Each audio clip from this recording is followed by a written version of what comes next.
Karena kalau kita baca Injil, kitab-kitab Injil ya, yang benar aja, Yesus datang, singgah sebentar, mereka langsung ikut dia gitu. Meninggalkan semuanya gitu ya, hidup mereka loh. Jalan mereka dan memulai satu hidup baru, perjalanan baru sebagai penjalan manusia kan begitu ya.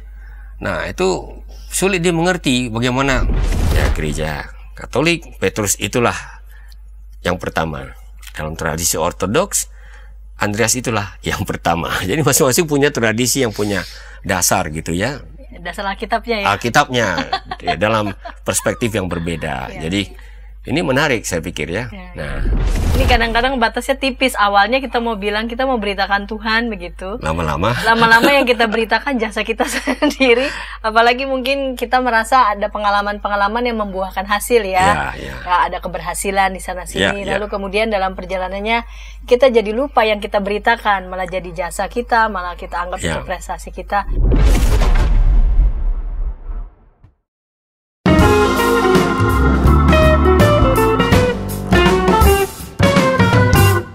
Sahabat YKB, sahabat Ngulik Alkitab, kita jumpa kembali dalam program Ngulik Alkitab yang kita nanti-nantikan. Saya percaya semua sahabat Ngulik Alkitab yang memang dengan sungguh-sungguh mau serius mendalami, mengulik setiap teks yang boleh kami sajikan pada setiap hari Selasa ini akan memberkati para sahabat semua. Program Ngulik Alkitab ini diselenggarakan sebagai media, sebagai sarana bagi kita membaca Alkitab dan tentu saja menemukan setiap pesan yang sangat berharga dalam setiap teks yang kita ulik dan dapat melihat relevansinya bagi kehidupan kita sehari-hari. Saya sebagai pemandu percakapan, Pendeta Santiani Manurung. Pada episode kali ini kita melanjutkan ulikan teks Injil Yohanes dari Injil Yohanes 1 ayat 35 sampai 51. Injil Yohanes 1 ayat 35 sampai 51 diberi judul Marilah dan kamu akan melihatnya. Dan yang akan membantu kita mengulik teks ini telah hadir di studio. Saya sapa kembali Bapak Pendeta Anwar Chen PhD. Bapak Pendeta Anwar Chen, salam jumpa kembali Pak.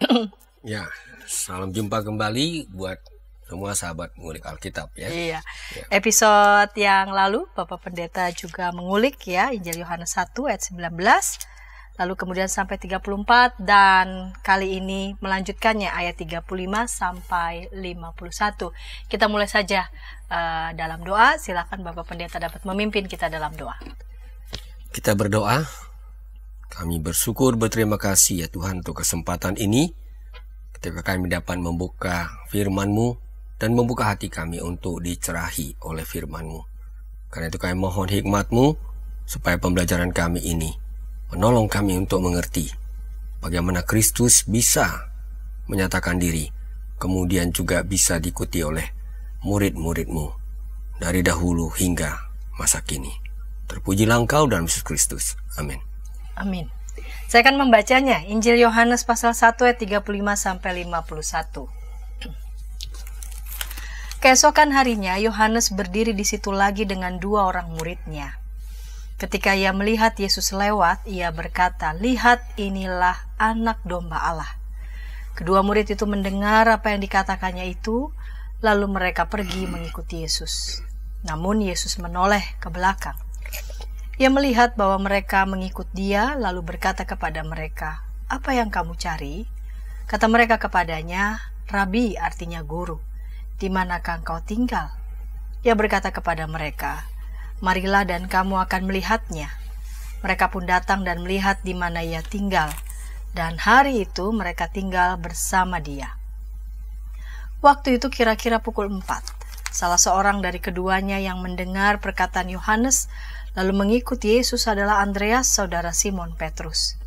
Andreas mula-mula menemui Simon, saudaranya, dan ia berkata kepadanya, "Kami telah menemukan Mesias," artinya Kristus. Ia membawanya kepada Yesus. Yesus memandang dia dan berkata, "Engkau adalah Simon, anak Yohanes. Engkau akan dinamakan Kefas," artinya Petrus. Keesokan harinya Yesus memutuskan untuk berangkat ke Galilea. Ia bertemu dengan Filipus dan berkata kepadanya, "Ikutlah aku." Filipus berasal dari Betsaida, kota Andreas dan Petrus. Filipus menemui Natanael dan berkata kepadanya, Kami telah menemukan Dia yang disebut oleh Musa dalam Taurat dan oleh nabi-nabi, yaitu Yesus, anak Yusuf dari Nazaret. Kata Natanael kepadanya, mungkinkah sesuatu yang baik datang dari Nazaret? Kata Filipus kepadanya, mari dan lihatlah. Yesus melihat Natanael datang kepadanya, lalu berkata tentang dia, lihat, inilah seorang Israel sejati, tidak ada kepalsuan di dalamnya. Kata Natanael kepadanya, bagaimana engkau mengenal aku? Jawab Yesus kepadanya, sebelum Filipus memanggil engkau, aku telah melihat engkau di bawah pohon ara. Kata Natanael kepadanya, Rabi, engkau anak Allah, engkau raja orang Israel. Yesus berkata, apakah karena aku berkata kepadamu, aku melihat engkau di bawah pohon ara, maka engkau percaya? Engkau akan melihat hal-hal yang lebih besar daripada itu. Lalu kata Yesus kepadanya, sesungguhnya aku berkata kepadamu, kamu akan melihat langit terbuka dan malaikat-malaikat Allah naik turun pada anak manusia. Baik Pak Pendeta, ini ada 51 ayat. Dari ayat 35 sampai 51 diberi judul marilah dan kamu akan melihatnya. Kita mau mendengarkan penjelasan apa perbedaan yang dituliskan di Injil Yohanes tentang murid-murid Yesus yang pertama. Tampaknya kalau lihat dari terkesan sekilas begitu, ini tampaknya sedikit lebih spesifik, sedikit lebih khusus kah, detil kah dibandingkan Injil sinoptik yang lain tentang murid-murid Yesus yang pertama ini. Ya, benar sekali. Tadi kalau kita membaca misalnya Injil Markus, Matius, Lukas, kita mendapat kesan yang berbeda ya tentang kisah atau pengalaman para murid. Ya, memang sama-sama mengetahui murid Yesus itu ada 12 orang gitu. Tapi urutannya, sebagian namanya juga agak berbeda satu sama lain. Sehingga timbul pertanyaan, apakah ini bicara tentang hal yang sama atau ini sebenarnya berbeda? Nah, di sini saya melihat bahwa kita perlu menghargai memang perbedaan lensa yang membidik kisah-kisah yang serupa ya. Ya, kita sebut aja misalnya contoh, tentu ada kisah yang sangat terkenal ya, Yesus menyusur pantai, kemudian melihat nelayan-nelayan sedang memperbaiki jalan mereka, memanggil mereka untuk mengikuti dia dan mereka langsung ikuti dia. Nah, itu kita temukan di dalam Injil Markus ya pasal 1, Matius pasal 4, Lukas pasal 5 gitu. Nah, kisah seperti ini tidak kita lihat di dalam Injil Yohanes. Kita diberi sebuah kisah yang nampaknya unik ya, karena bicara tentang bagaimana Yesus bertemu dengan Simon, bertemu dengan keluarga Simon ya, karena Andreas itu adalah saudaranya. Lalu mereka mengikuti dia. Nah, paling menarik lagi, ada kesan bahwa mereka-mereka ini sebenarnya cukup kenal dengan guru sebelumnya, yaitu Yohanes Pembaptis. Jadi ya, memang ada perbedaan kisah di sini. Kita tapi tetap mencatat dalam Injil Yohanes tetap ada semacam acuan atau gema tentang kisah bagaimana Yesus memanggil para nelayan ini misalnya. Karena kalau kita baca kisah kebangkitan ya, kemudian Simon kemudian ngajak murid-murid untuk kembali menangkap ikan. Nah, itu Yohanes pasal 21 misalnya. Nah, di situ terkesan sekali bahwa penulis Injil Yohanes ini sebenarnya cukup familiar dengan kisah-kisah yang ada di dalam Injil-Injil yang lain. Nah, yang kita tidak tahu persis itu apa hubungan satu sama lain gitu. Nah, jadi ada juga pakar yang ya berpendapat bisa-bisa itu tradisi di balik Injil Yohanes ini justru yang bisa menolong kita untuk mengerti. Karena kalau kita baca Injil, kitab-kitab Injil ya, yang benar aja Yesus datang, singgah sebentar, mereka langsung ikut dia gitu. Meninggalkan semuanya gitu ya, hidup mereka loh. Jalan mereka dan memulai satu hidup baru, perjalanan baru sebagai penjalan manusia kan begitu ya. Nah, itu sulit dimengerti bagaimana cerita itu begitu singkatnya. Nah, jadi ada juga berpendapat boleh jadi ini tradisi yang lebih tua lagi. Jadi sebenarnya sudah ada proses sebelumnya ya antara Yesus dengan murid-murid pertama itu. Sehingga tidaklah mengherankan kalau ketika dia bertemu dengan mereka yang sedang membenahi jalan mereka itu, mereka langsung ikut dia karena sudah mengenal siapa guru ini. Nah, itu salah satu pendapat. Saya kira pendapat ini ada dasarnya ya, Walaupun sekali lagi dalam keadaan tidak ada data yang cukup, kita sebenarnya cukup berbahagia ya mengikuti, menikmati variasi yang berbeda dalam bidikan lensa pemahaman yang juga berbeda antara Injil-Injil sinoptik ya. Sinoptik berarti yang dilihat bersama-sama ya, ketiga Injil dengan Injil Yohanes. Nah, saya kira itu ya. Sehingga kalau kita melihat di sini tokoh-tokoh yang dibidik, wah memang sebagian kita kenal, sebagian tidak kita kenal. Ya. Tadi Pak Pendeta sudah menjelaskan nih, kita menikmati nih fase yang ini ya, bidikan bacaan Injil Yohanes tentang murid-murid Yesus yang pertama. Sebagaimana kita ketahui sebelumnya, mereka mengenal guru sebelumnya yaitu Yohanes Pembaptis. Dan yang menarik adalah di ayat 35 ini, keesokan harinya Yohanes berdiri di situ lagi dengan dua orang muridnya. Ketika ia melihat Yesus lewat, ia berkata, "Lihatlah, ini anak domba Allah." Kedua murid itu mendengar apa yang dikatakannya itu, lalu mereka pergi mengikuti Yesus. Ini seperti apa ya Pak Pendeta? Saya bayangkan guru ya, seorang guru yang sudah lebih dulu punya murid, yang sudah lebih dulu punya masa, lalu kemudian dia menunjuk ke arah Yesus, "Lihatlah, inilah anak domba Allah." Dan kedua murid itu mendengar, lalu kemudian pindah guru begitu kira-kira. Ya, betul. Itu gimana? Ya, ini memang merupakan sebuah episode yang membuat kita berpikir ulang tentang tradisi tentang mengikuti seorang guru ya. Karena biasanya seorang rabi akan diikuti oleh murid-muridnya. Jadi orang nggak gampang-gampang pindah ke rabi yang lain karena menarik. Nggak seperti gaya orang sekarang ya. Ada pengkhotbah menarik langsung pindah perhatian. Nggak demikian. Karena menjadi murid itu mirip dengan duduk di kaki guru gitu ya. Nah, jadi situlah inti dari murid. Nah, dalam konteks ini kita menemukan tradisi kuno, dan ini sebenarnya bukan tidak pernah terjadi. Ada juga guru-guru besar yang ketika melihat ada orang yang lebih besar dari dirinya, memberikan ajaran atau menawarkan sebuah hikmat yang lebih mendalam, mereka dengan ikhlas juga mengatakan, ya ikuti dia. Karena akan belajar lebih banyak lagi dari tokoh yang superior itu. Nah, jadi Yohanes ini memang sejak awal kita lihat dia selalu membuat disclaimer ya. Oh, aku bukan ini, aku bukan itu, bukan ini. Ya, sebenarnya yang kalian tunggu itu nanti masih akan datang. Dia sudah lebih dahulu ada di hadapanku dan dia lebih besar dari aku. Kira-kira seperti itu intinya. Seperti yang kita ulik pada episode sebelumnya. Jadi di sini memang Injil Yohanes memulai dengan sebuah pernyataan yang syarat makna. Karena mengatakan seorang manusia biasa lewat dan mengatakan itu anak domba Allah, itu kan mengasumsikan suatu pemahaman yang cukup mendalam. Siapa anak domba Allah itu? Seperti yang kita juga sudah sama-sama pelajari pada episode sebelumnya. Nah, tentu apa yang kita baca dalam kitab Injil ini adalah sebuah rangkuman ya. Ya, pastilah nggak tiba-tiba saja mereka lihat Yesus berjalan di depan lalu mereka langsung lihat ini anak domba Allah. Tentu mereka juga sudah mendengar dari gurunya.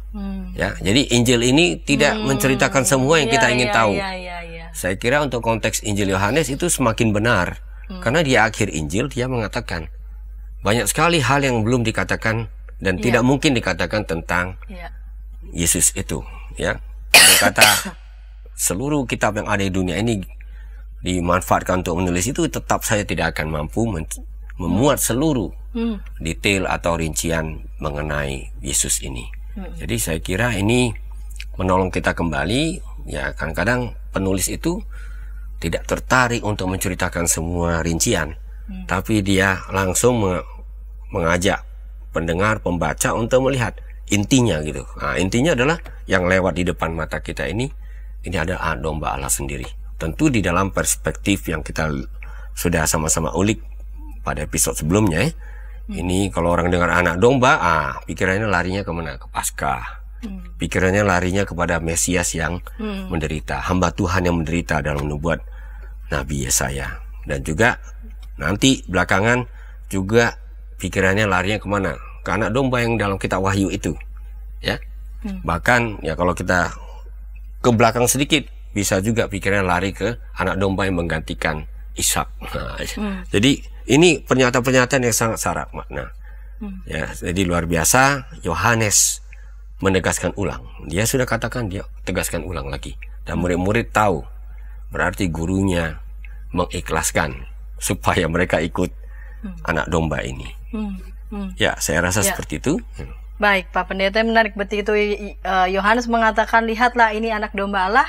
Kalau kita tidak terlalu persis mengerti konteks, lalu mereka pergi begitu saja seolah-olah kok bisa langsung percaya begitu saja. Ini sudah ada latar belakang sebelumnya ya, sehingga para murid lalu kemudian mendapatkan ketetapan hati untuk pergi mengikuti Yesus. Kita akan ulik di episode yang kedua sebentar lagi. Kita akan melihat bagaimana dinamikanya ini, pemanggilan ketika ya masing-masing murid ini ditemui secara pribadi.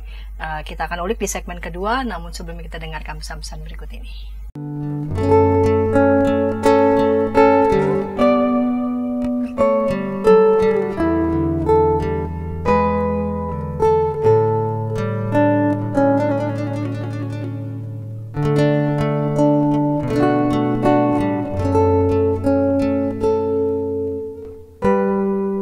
Para pimpinan gereja di sana-sini mengakui bahwa jangankan warganya atau para pendetanya, mereka sendiri juga tidak begitu tahu karena sesudah menerima dokumennya taruh di kantor sinode tidak ada upaya untuk sosialisasi. Jadi sama juga kayak masalah bioetika di Indonesia ya, apakah boleh begini, apakah boleh, tapi kita harus bertanya lebih dalam lagi sebagai orang Kristen, apa sikap etis dan apa keputusan etis yang merupakan refleksi daripada visi moral dari iman Kristen. Hadirkan Tuhan sebagai sahabat, bukan hanya sebagai majikan yang di atas atau hakim. Hadirkan Tuhan sebagai sahabat kita juga, yang mau mendengar, mau meraih, yang kamu bisa seadanya dengan dia, yang kamu bisa nikmati kehadirannya. Kalau gereja bisa lakukan itu, apapun alirannya, saya kira Gen Z akan merasa ini rumah. Ternyata masih banyak komunitas kita yang tanpa sadar budaya hierarkis di dunia itu dibawa masuk ke gereja. Bagaimana sikap majelis, sikap anggota jemaat terhadap satpam gereja, terhadap pekerja gereja, itu kita kadang-kala tidak memperlakukannya sebagai sahabat, tapi ya pesuruh aja yang ya udahlah.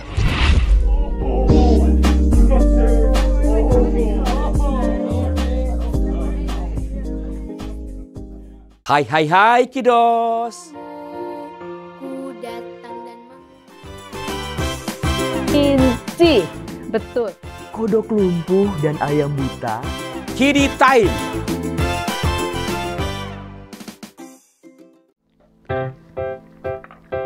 Shalom adik-adik. Hari ini Kepik berkeliling dari desa ke desa.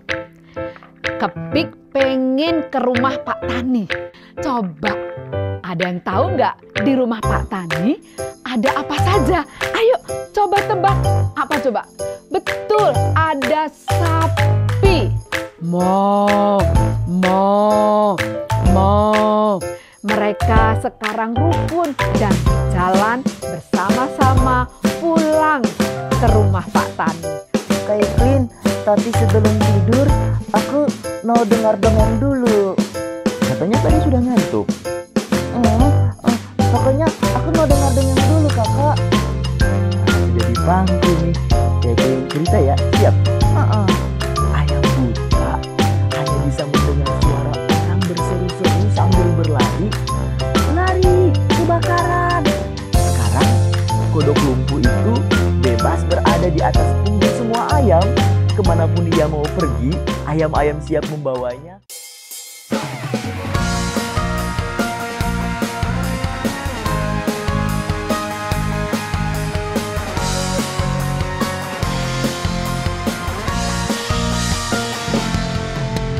Hormat pada orang tua, menyayangi binatang, rajin ke sekolah minggu, selalu giat belajar, tidak membedakan orang.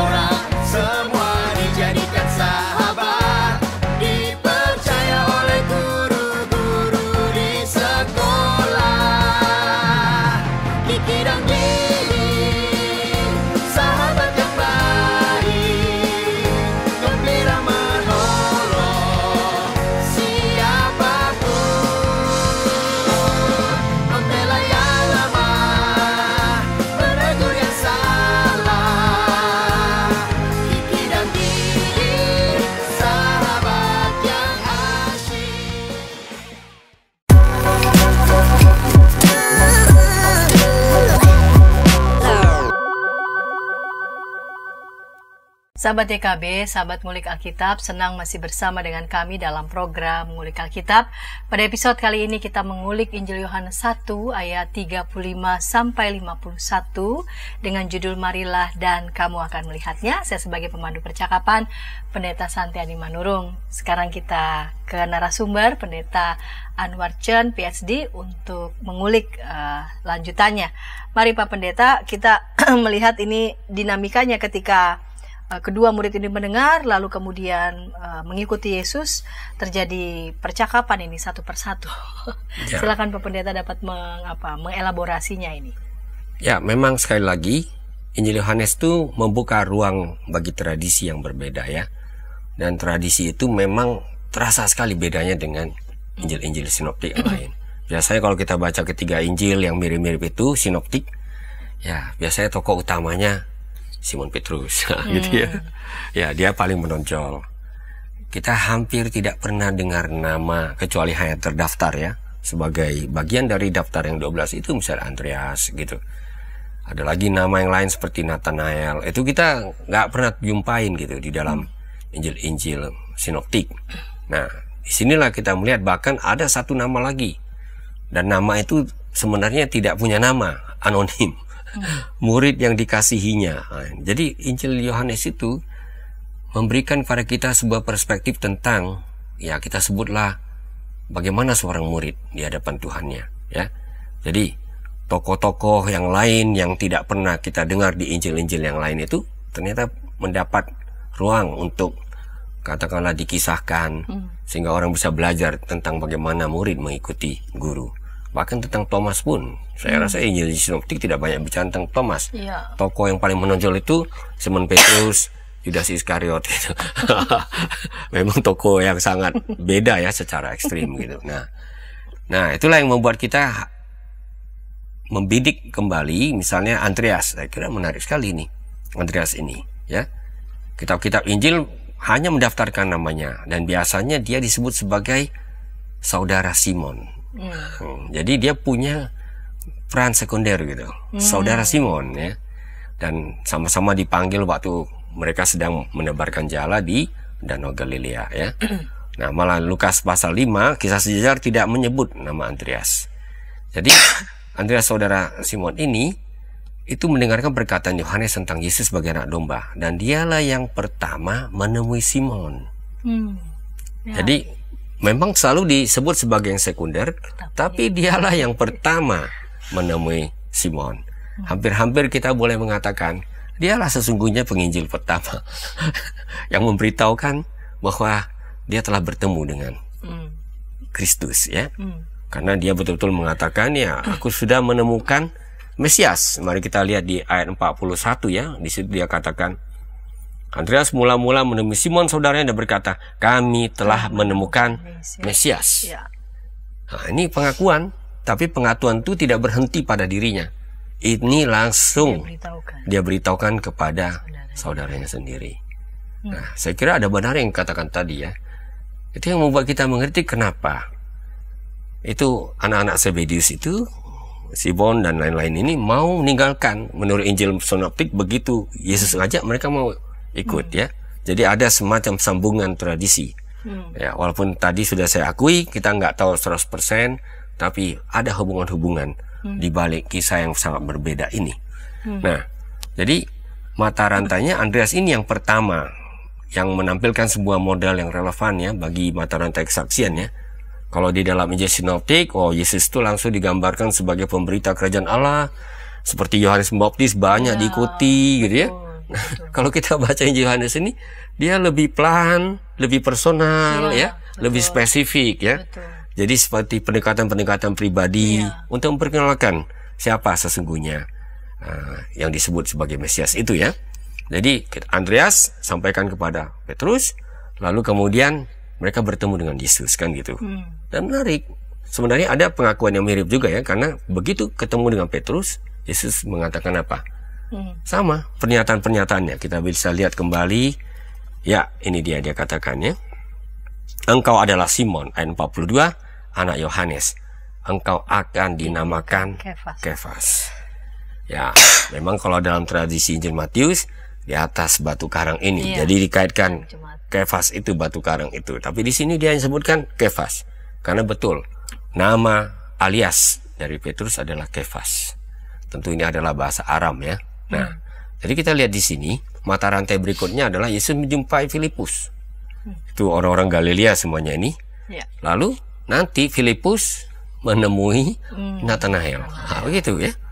Ya, jadi ya rupanya beginilah mata rantai penginjilan pertama itu, atau perekrutan murid pertama yang disampaikan menurut versi Injil Yohanes. Jadi kita jangan heran juga kalau nanti tradisi-tradisi kuno, misalnya yang sampai sekarang dipelihara di kalangan Ortodoks, itu Andreas itu digelari protokletos.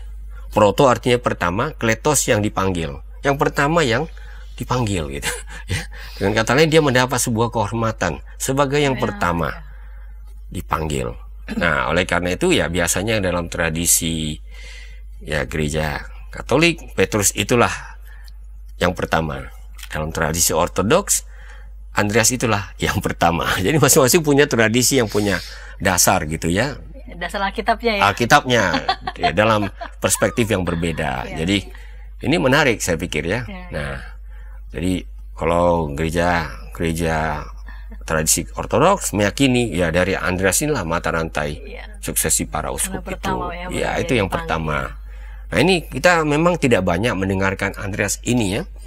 Tapi kalau kita simak apa yang terjadi pada dirinya, ya kita harus akui dia juga adalah saksi yang penting. Karena ya waktu Yesus memberi makan 5.000 orang ya, yang sebenarnya cuma ada di dalam Injil Yohanes ini ya, yang sama dengan yang Injil Sinoptik. Nah, coba lihat, dia termasuk salah satu saksinya di situ bersama dengan Filipus.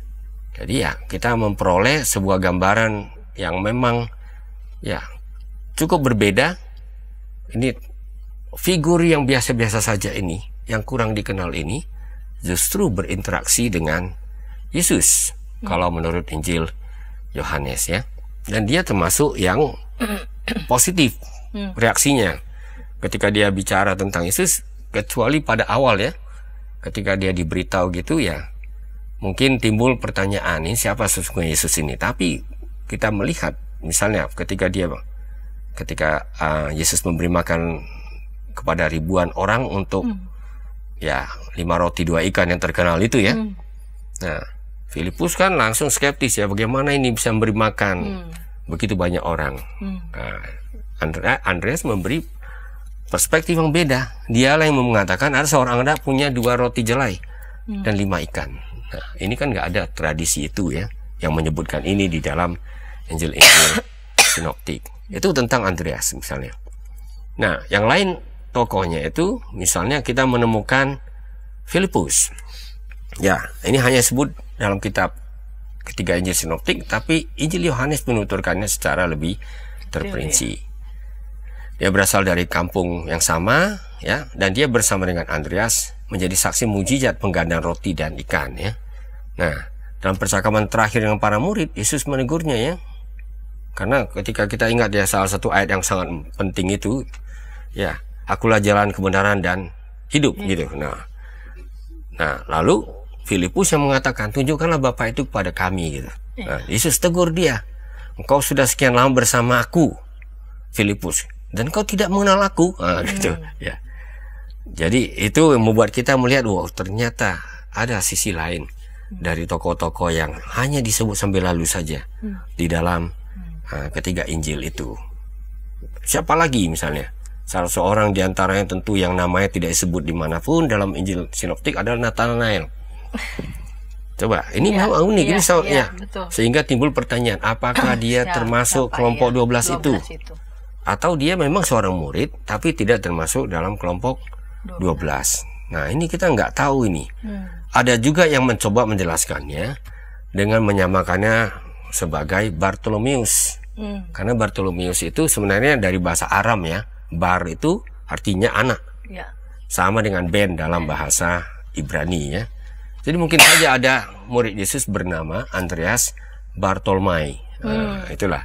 Tapi itu ya namanya juga mencoba memadukan dua tradisi yang berbeda. Kita sebenarnya tidak tahu persis apakah dia betul masuk dalam daftar 12 itu, atau dia memang seorang murid tapi tidak termasuk dalam daftar yang 12 itu ya. Nah, memang berbeda dengan yang lain ya. Ya, timbul ada satu pertanyaan tentu ya, apakah memang ada kemungkinan Mesias itu datang dari Nazaret? Kan begitu. Itu berarti dia cukup tahu kitab Taurat. Ya, karena ya kita tahu salah satu nubuat tentang nabi yang akan datang itu dalam kitab Ulangan misalnya, ya, seorang yang seperti aku gitu. Nah, itu muncul dalam tradisi Yudaisme. Tapi di sini pertanyaannya adalah, ini Nazaret. Nazaret itu di Galilea. Dalam pemahaman orang Yahudi kita ketahui, yang namanya pusat-pusat paling kudus itu ya memang ya dari Yerusalem. Karena situ bait suci. Makin keluar ya makin kurang kekudusannya. Sampai ke Galilea, walaupun ini tetap aja ya kota yang cukup banyak orang Yahudi di dalamnya, nah itu sudah lain. Itu sudah termasuk wilayah yang lain. Jadi dalam hal ini wajar, karena Yesus itu dikenal sebagai Yesus dari Nazaret, kan di situ. Ya. Nah, tapi justru keraguannya itu dihormati oleh Yesus ya. Ya, Yesus tidak tersinggung gitu ya. Ada yang meragukan dirinya, ya. Ya. Malah ketika dia bertemu dengan Nathanael ini, dia langsung lihat ini orang Israel sejati, tidak ada kepalsuan di dalamnya. Dan kalau orang mengingat leluhur Israel, Yakub, ya kan? Nah, inilah bedanya dengan Yakub, penipu sejati itu. Ya, jadi ini begitu menghormati Nathanael ini ya. Nah, ini tokoh-tokoh yang memang menurut kita sangat menarik dan punya tempat khusus dalam Injil Yohanes. Apalagi Nathanael ini sesudah dia diberitahukan tentang siapa dirinya, padahal belum pernah kenalan dengan Yesus sebelumnya, dia langsung percaya dan dia mengatakan di ayat 49, Rabi, engkau anak Allah, engkau raja orang Israel. Nah, ini tentu kan tidak muncul begitu saja ya. Ya, karena di bagian sebelumnya kita lihat Yohanes Pembaptis sudah memberi kesaksian, dan juga Filipus sudah memberi pengakuan tentang Yesus sebagai Mesias. Yang kata lain, apa yang kita baca ini adalah suatu pemadatan dari sebuah proses mengenal siapa sesungguhnya Yesus itu. Ya, saya kira seperti itu ya. Jadi mereka mengenal Yesus sebelumnya sudah disampaikan oleh guru yang sebelumnya. Tetapi ya, jadi ada semacam proses memahami ya. Jadi kepingan-kepingan itu seperti kemudian terpadu untuk memberi sebuah kesaksian tentang siapa sesungguhnya Yesus ini, Mesias. Ya. Itu yang membuat mereka akhirnya yakin lalu kemudian ya, mengikuti dia. Mengikuti Yesus. Iya, Pak Pendeta, kita akan lanjut di segmen yang ketiga. Kita akan mendengarkan bersama, ini berkaitan dengan murid-murid Yesus yang pertama. Kita lihat juga bagaimana rantai satu demi satu ya, murid demi murid begitu, ditemui secara personal, person to person, sampai mereka bersama-sama mengikuti Yesus. Apa kaitannya, relevansinya bagi kehidupan kita? Kita akan ulas bersama segmen ketiga, namun sebelumnya kita dengarkan pesan-pesan berikut ini.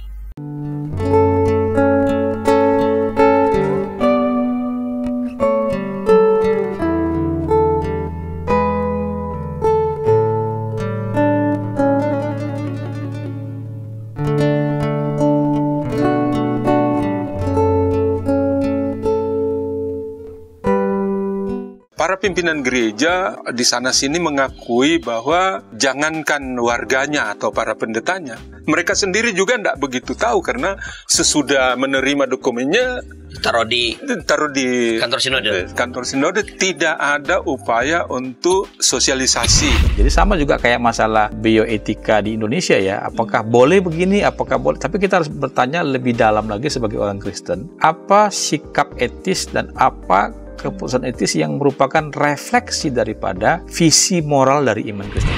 Hadirkan Tuhan sebagai sahabat, bukan hanya sebagai majikan yang di atas atau hakim. Hadirkan Tuhan sebagai sahabat kita juga, yang mau mendengar, mau meraih, yang kamu bisa seadanya dengan dia, yang kamu bisa nikmati kehadirannya. Kalau gereja bisa lakukan itu, apapun alirannya, saya kira Gen Z akan merasa ini rumah. Ternyata masih banyak komunitas kita yang tanpa sadar budaya hierarkis di dunia itu dibawa masuk ke gereja.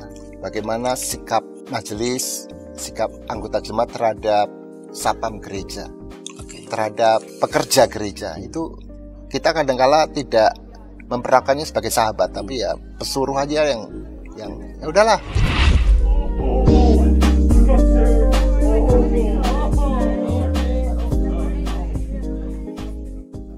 Hai kiddos. Inci, betul. Kodok lumpuh dan ayam buta. Kiddy Time.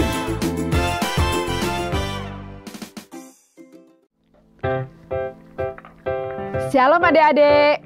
Hari ini Kepik berkeliling dari desa ke desa. Kepik pengen ke rumah Pak Tani. Coba, ada yang tahu nggak di rumah Pak Tani ada apa saja? Ayo coba tebak. Apa coba? Betul, ada sapi. Mo. Mereka sekarang rukun dan jalan bersama-sama pulang ke rumah Pak Tani. Kak Evelyn, tapi sebelum tidur aku mau dengar dongeng dulu. Katanya tadi sudah ngantuk. Pokoknya aku mau dengar dongeng dulu, kakak. Jadi pangku nih. Kayak cerita ya, siap? Ayam buta hanya bisa mendengar suara orang berseru-seru sambil berlari. Lari, kebakaran. Sekarang kodok lumpuh itu bebas berada di atas punggung semua ayam. Kemanapun dia mau pergi, ayam-ayam siap membawanya.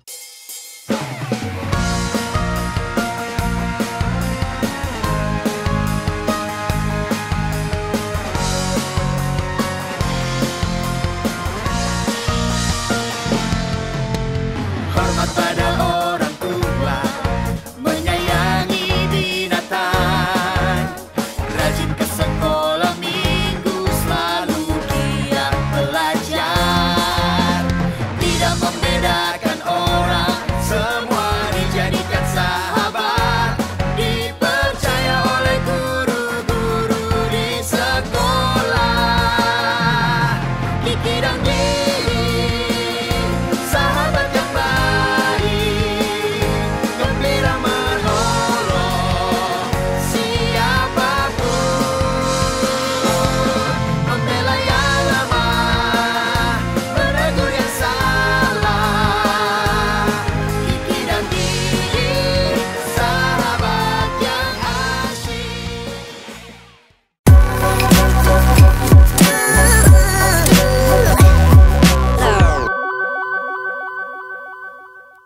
Sahabat TKB, sahabat ngulik Alkitab, senang masih bersama dengan kami dalam program Ngulik Alkitab. Episode kali ini kita mengulik Injil Yohanes pasal 1 ayat 35 sampai 51. Injil Yohanes 1 ayat 35 sampai 51 diberi judul Marilah dan kamu akan melihatnya. Kita lanjut di segmen ketiga ini menjadi segmen penutup Pak Pendeta. Pak Pendeta, bisakah juga sebelum kita akan mendengarkan ya relevansinya bagi kehidupan kita sehari-hari tentang murid-murid Yesus yang pertama ini, bagaimana dengan Simon Petrus sendiri? Memang Simon Petrus ya salah satu tokoh yang memang cukup bahkan sangat menonjol rasanya ya kita melihatnya. Bagaimana sosok Simon Petrus yang ditampilkan dalam Injil Yohanes ini sendiri? Ya memang ya, kalau kita lihat memang dia tetap adalah murid yang dihormati ya. Dia semacam tokoh yang menonjol lah di dalam semua Injil yang kita kenal gitu. Namun yang membuat kita menemukan semacam tradisi penyeimbang itu ya, apa yang dituturkan di dalam Injil Yohanes gitu ya. Jadi misalnya penyangkalan Petrus itu dikisahkan di semua Injil. Ini menunjukkan pada kita memang Injil-Injil itu kita memotret figur murid-murid yang pertama itu ya berbicara apa adanya dengan karakter mereka ya. Kita akan heran andai kata misalnya Injil Yohanes tidak memuat kisah penyangkalan itu, ternyata sama ya, sehingga membuat kita sadar itulah kerapuhan murid-murid Yesus juga ya. Nah, Cuma kita menemukan sesuatu yang sebenarnya lebih luas lagi gitu, ya. Kalau di pasal pertama ini belum terlalu menonjol ya, Injil malah hanya perjumpaan singkat, tapi Yesus sudah katakan tentang siapa Simon ini. Nanti kita lihat sesudah penyangkalan, nah kita menemukan kisah yang menarik dalam Injil Yohanes tentang tanda kutip pertobatannya. Karena di akhir itu, ya kita masih ingat ya episode yang sangat-sangat mengharukan ketika Yesus menanyakan kepada Simon sampai 3 kali, apakah engkau mengasihi aku? Nah itu di Yohanes pasal 21. Jadi boleh dikatakan kalau kita lihat mulai dari pasal pertama ini, kemudian beberapa episode di dalam Injil Yohanes, ya kita lihat ternyata walaupun Simon tokoh yang paling biasanya paling agresif ya. Kita masih ingat waktu dia menghunus pedang, memutus telinga dari ya hamba imam besar. Nah, di situ kita melihat tetap potret itu benar ya, Injil Yohanes maupun ketiga Injil Sinoptik. Tapi ketika bicara tentang bagaimana dia bertobat, dipulihkan kembali, nah ini uniknya. Hanya di Injil Yohanes ini diceritakan dengan sangat detail gitu. Ya, tapi ya itulah yang membuat kita sadar betapa saling melengkapi akhirnya penuturan-penuturan yang ada di dalam keempat Injil ini ya. 3 Injil berbeda dengan gerak cepat bercerita tentang para nelayan, tentang bagaimana dia merekrut pemungut cukai dan lain-lain. Tapi dalam Injil Yohanes sepertinya ada satu proses yang lebih pelan. Ya, ada pendekatan-pendekatan yang lebih personal gitu ya. Satu orang mengenal kemudian menceritakan, lalu lama-lama itu membuat gambar itu semakin utuh ya, dan intinya tetap jelas. Ada sebuah pengakuan sejak awal bahwa guru yang satu ini bukan guru sembarangan, bahkan melebihi Yohanes. Ada sebuah pengakuan, ya kalau bahasa teologinya sebut pengakuan kristologis, dia sesungguhnya adalah Mesias. Dan Mesias itu dengan tegas dikatakan di dalam Injil Yohanes adalah Raja Israel. Nah ini gelar seperti ini tidak begitu jelas di dalam Injil Sinoptik, ya. Tapi Injil Yohanes yang mengatakan itu dengan tegas, Raja Israel, ya. Jadi itulah catatan penting yang kita bisa lihat tentang Simon dan juga tentang murid-murid lain yang ternyata sudah ditampilkan di pasal pertama ini. Proses-proses di balik rekrutmen mereka. Baik Pak Pendeta, ini kan rantai kesaksian ya, dimulai dari guru mereka sebelumnya yaitu Yohanes Pembaptis.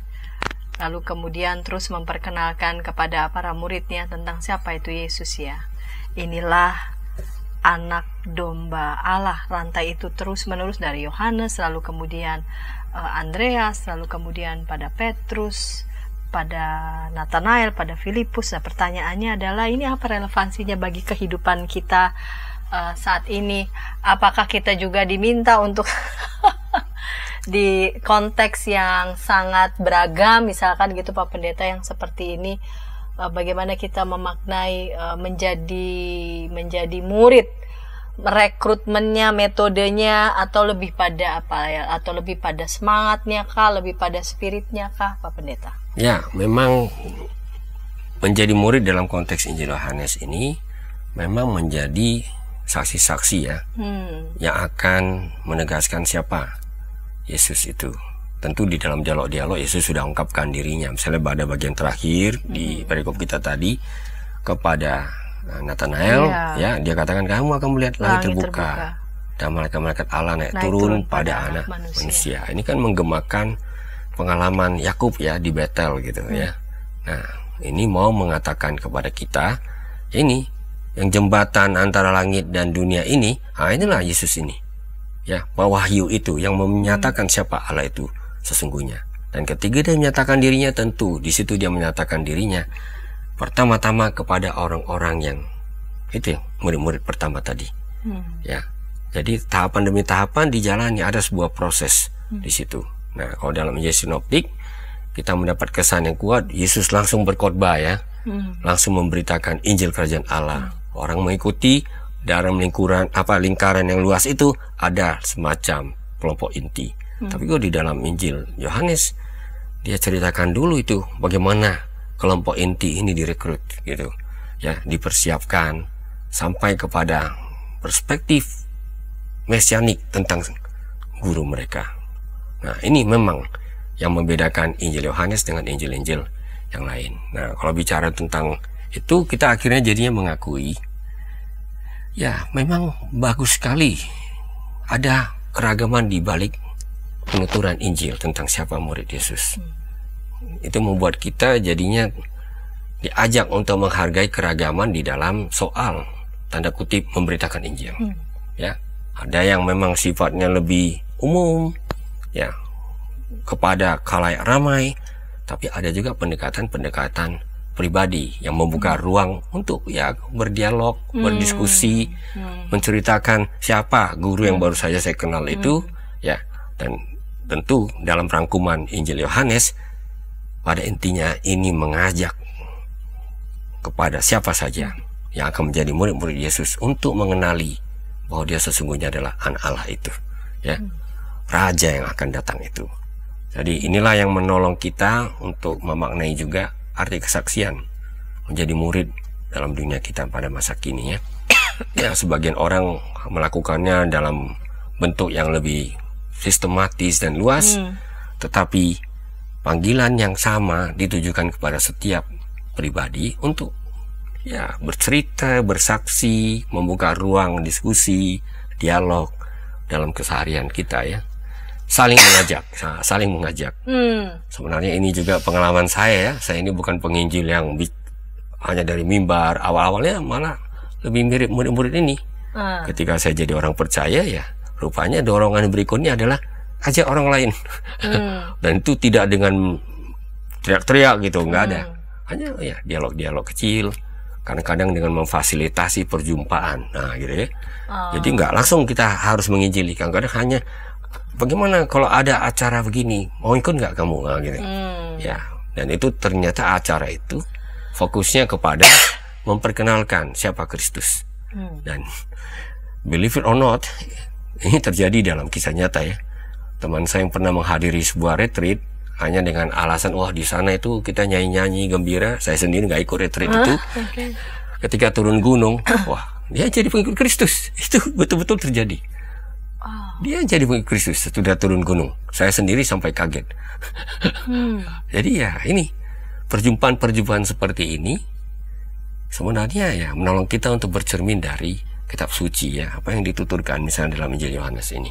Ya, jadi perjumpaan-perjumpaan, percakapan-percakapan yang kelihatannya tidak begitu mendalam, nah itu bisa membuat orang mengenal lebih lanjut.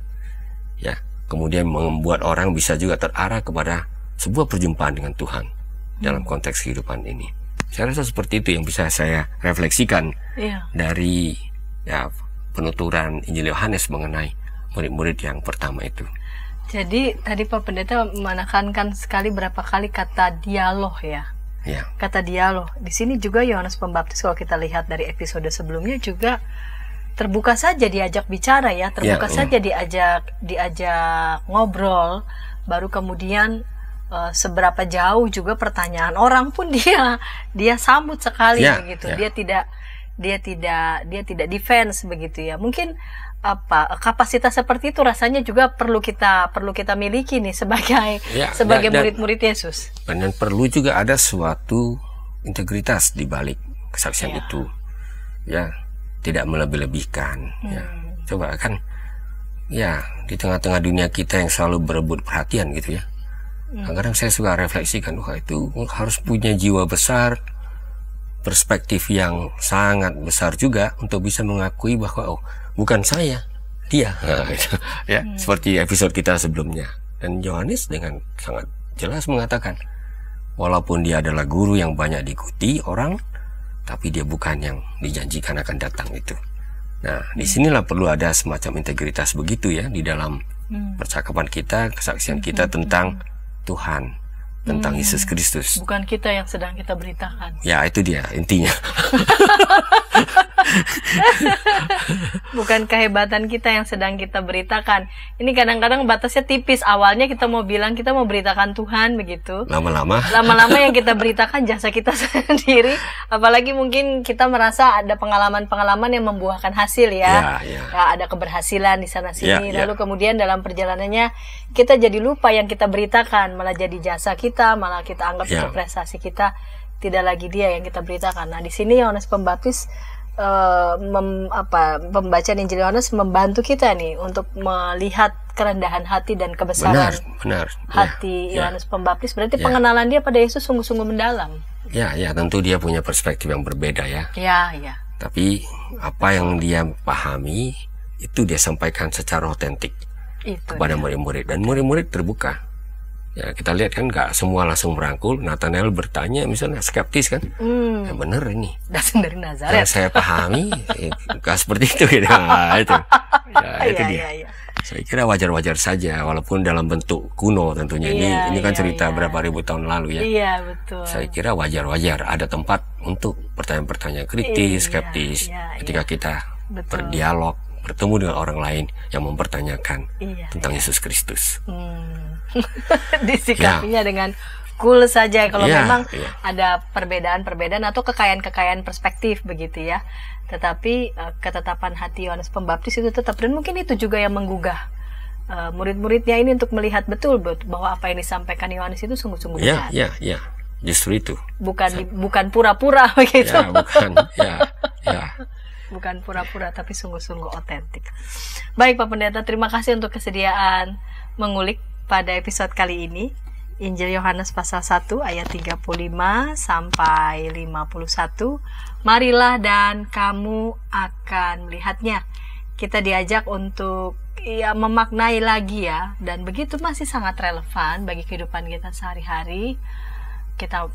Ketika kita merasa kita sungguh-sungguh menjadi murid Yesus, lalu kemudian dalam tindakan, dalam teladan kita juga kita memuridkan yang lain juga agar mereka juga berjumpa juga dengan Yesus sendiri melalui apa yang kita beritakan dan apa yang kita saksikan.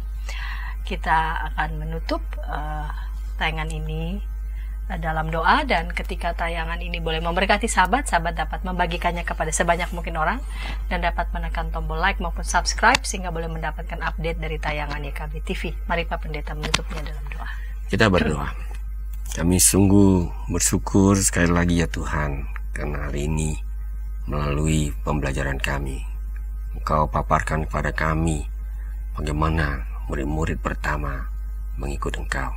Dan berterima kasih untuk kesaksian-kesaksian yang begitu otentik dari Yohanes Pembaptis, dari murid-murid yang pertama. Ada proses di dalamnya ketika Engkau diperkenalkan kepada dunia ini.